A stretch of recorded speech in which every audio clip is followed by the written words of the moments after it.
The Kaja, we've seen it in the mid lane yesterday. Now we're seeing it in the roam position with the Gushin in the jungle. Wow. Based on both of the drafts, Philippines with a bit of both. Both of the drafts has a lot of dimensions to play with, a lot of win conditions to play around, with the dive being mentioned before, the flex potential for the Kaja. We've seen it in the mid lane yesterday. Now we're seeing it in the roam position with the Gushin in the jungle. Wow. Based on both of the drafts, Philippines with a bit of both. Both of the drafts has a lot of dimensions to play with, a lot of win conditions to play around with Of the Philippines, because we know strategic, slow maneuvers. The Philippines have a bit of an edge. At least that's what the public will believe. Well, we'll see how the match plays out here, Rashi, as we are going to get ready for the game. We're going to get ready to enter the portal, to enter the land of dawn for Team Philippines versus Indonesia on the opening match of day number 2. We're going to dive straight into the land of dawn, ladies and gentlemen, for Indonesia versus Philippines.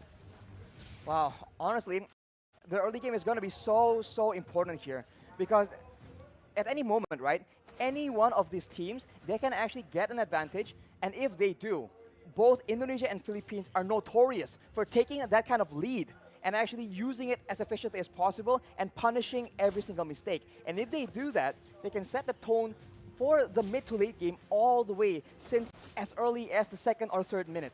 You can see in the start here, both teams wanting to go for just a normal start, not really going for anything too aggressive early on. They both just want to clear their camps, get to a point where they can finally actually deal out some damage, the burst, and obviously use those power spikes well. Here, Arashi, with the pathing of both of the junglers, it does feel like they want to play towards the side laners a little bit early as well. We've also seen many times that Del Rosario on the utility junglers really likes to go and clear that gold lane to help the Beatrix out. Well, the early game, it's going to be so much pressure, so many things for the roamers to do, right? Because in the early game, it's always about how the roamers can facilitate. Will they move towards the gold lane? Will they move towards the mid lane? You know, once you get one of your laners ahead, that will allow you to use that lane as the basis to make plays happen. Well, here it is once again, 2 minutes in, and it's going to be Team Philippines who has a bit more pressure around a turtle with the Black Dragon form being popped in. It's still going to be Del Rosario who secures the retribution on the turtle. Divine Judgment going to be popped in towards Patapop, but it's not going to work. That is a very tanky hero. And you can see that despite all the burst damage being used by the Indonesian team, you do see that the Lapu-Lapu, man, is just so tanky. And we've seen this from Malaysia yesterday, actually. Formace able to 1v4. Maybe we'll see a similar play out for the Philippines in the bottom side. 2 minutes in, it's already a neutral objective secure for Team Philippines. And now they're going to look, again, just to play it calmly, play it efficiently. And that's exactly what they need to do. They do not need to go for anything too aggressive here when they have the lead. For the Indonesians, they need to make sure that they abuse that Cult Altar as much as possible. They do have the Black Dragon form as well, so those objective takes are going to be very much in their favor, only if they're able to actually get an advantage and actually capitalize on the fact that they have a bit more crowd control and they have a lot more utility that they can actually abuse to force the Philippines into a tough spot. But of course, if they do go too aggressively, there is a Lapu-Lapu, there is a Valentina, so a lot of counter-engage potential from the side of the Philippines. Well, here it is, another engage coming in, and that's going to be Dreams taken really low. First blood over to Philippines as they're looking for more. That's the IMU doing work, stealing away to the Divine Judgment and picking up another for Imam in the mid lane. That is what you have to be aware of, man. If you don't want to deal with the engage, you can engage on the engager, and that is exactly what the Philippines have done. They take out Dreams, and they hunt for stragglers afterwards. They have the tempo in the game right now, and if you look at the side lanes, that is where the action will start building up. Because with pressure in all the lanes from the Philippines, they're going to try and cut into the jungle and cut off members of Indonesia from their own backup. I just really like how Soriano is taking this lane, is approaching this lane, this matchup, right?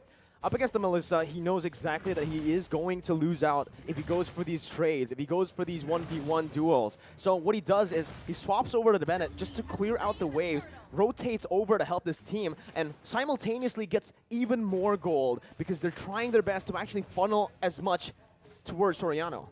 And if Soriano gets a bit more items, he can very easily start poking down members from the side of the Indonesians because there's only one real tanky frontline member in Psychots, and if he is too low for a fight, it's going to be very difficult for the Indonesians to try and contest any kind of objective.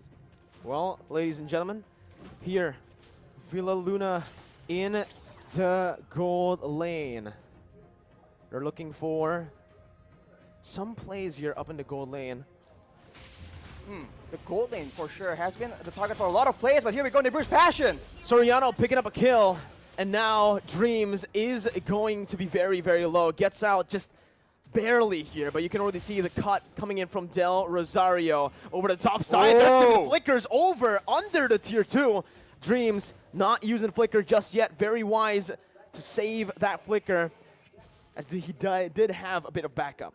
Oof, as we called it out, man, the side lanes. There you go. Indonesia just a bit too late, a bit too behind when it comes to that pressure, and the Philippines absolutely capitalize and punish anybody who doesn't want to back away from their first turret, and they have taken the first structure, the first objective, and with that, they will have a lot more areas on the map to make plays around, and they do have a lot of very good catch.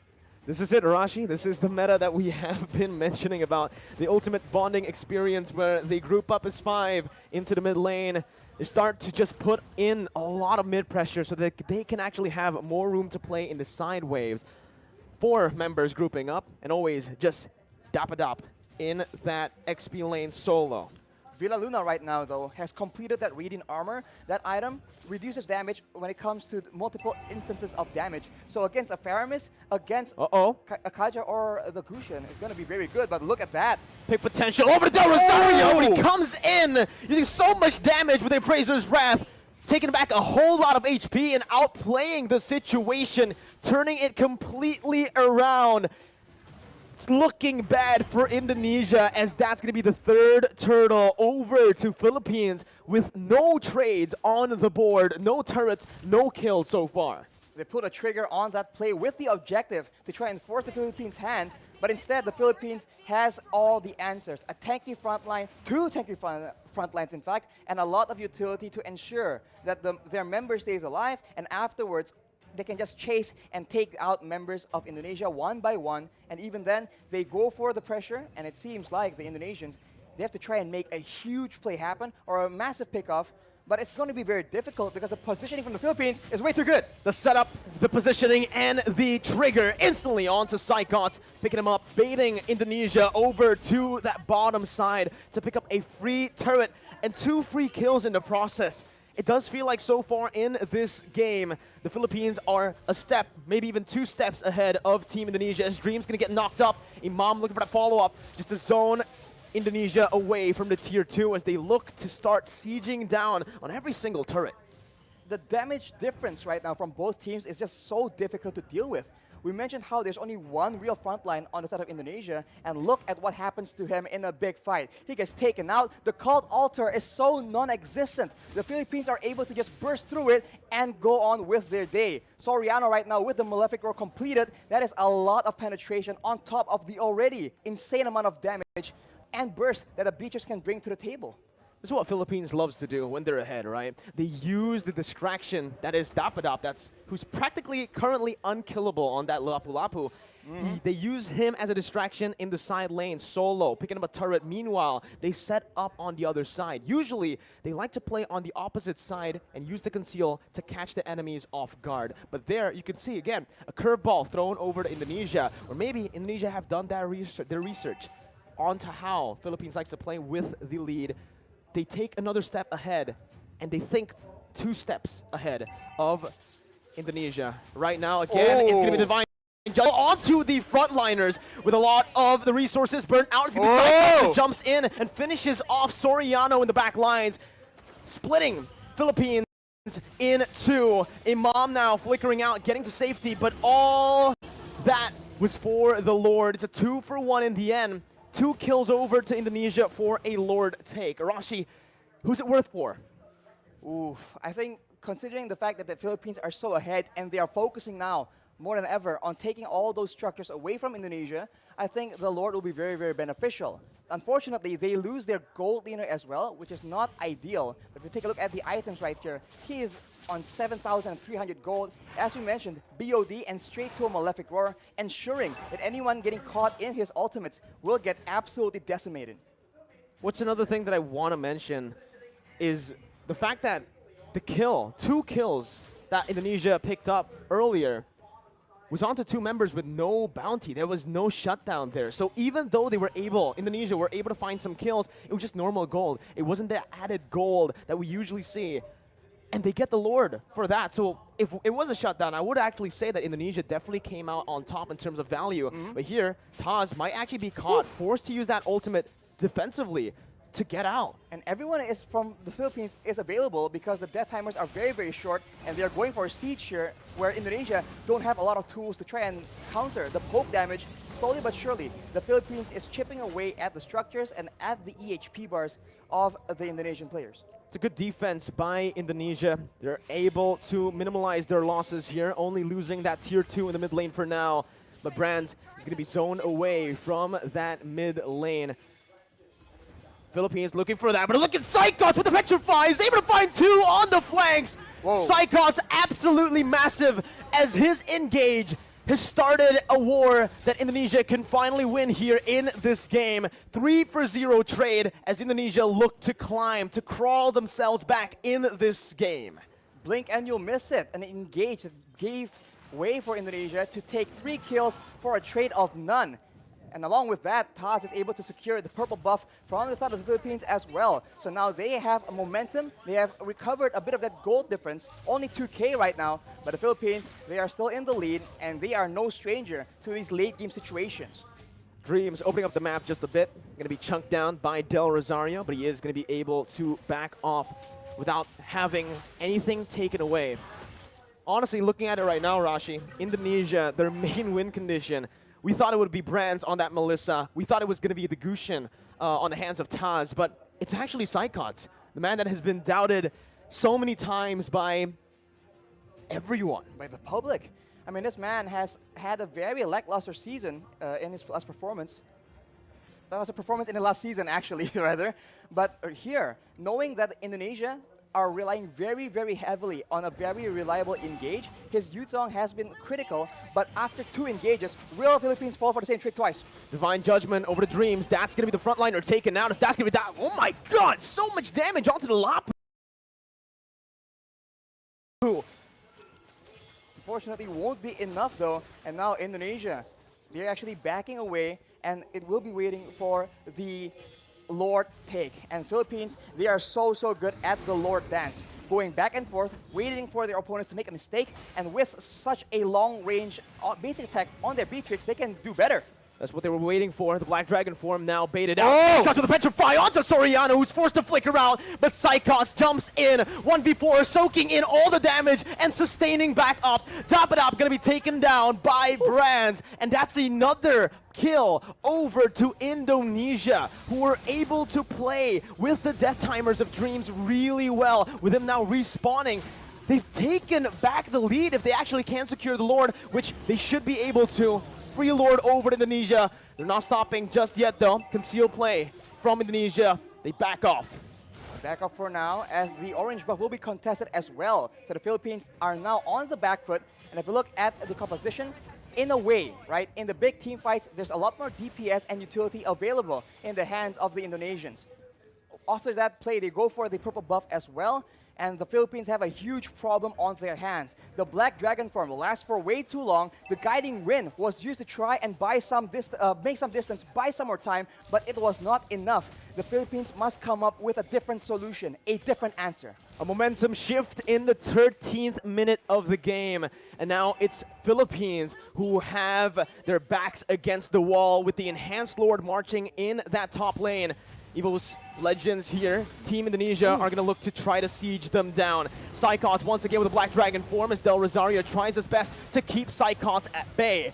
The damage comes through once again for the siege to take place, but that's going to be Dapadap who jumps in with the bravest fighter. But it's going to be a good disengage from Indonesia, backing off knowing that they have found some value.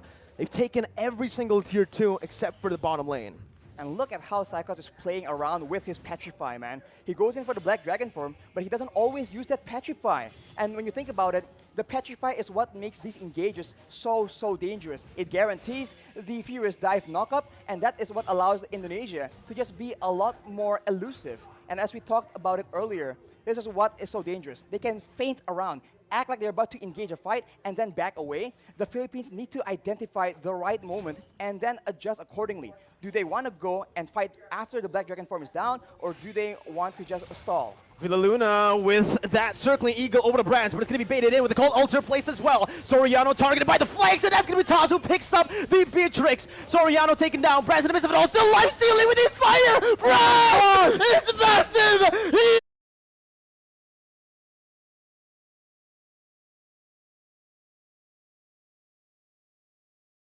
Is an absolute beast as he wins the battle for Indonesia. It's a 4-0 trade.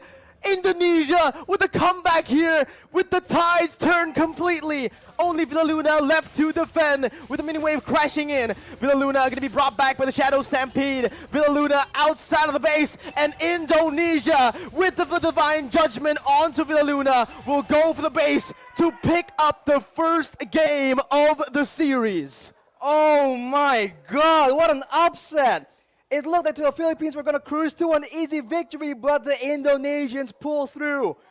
1-0 right now, and they have shown that against all odds, against all the hate and the doubters, they are here to stay. Give the MVP over to Psychos, man. Wow. What a performance and what a statement.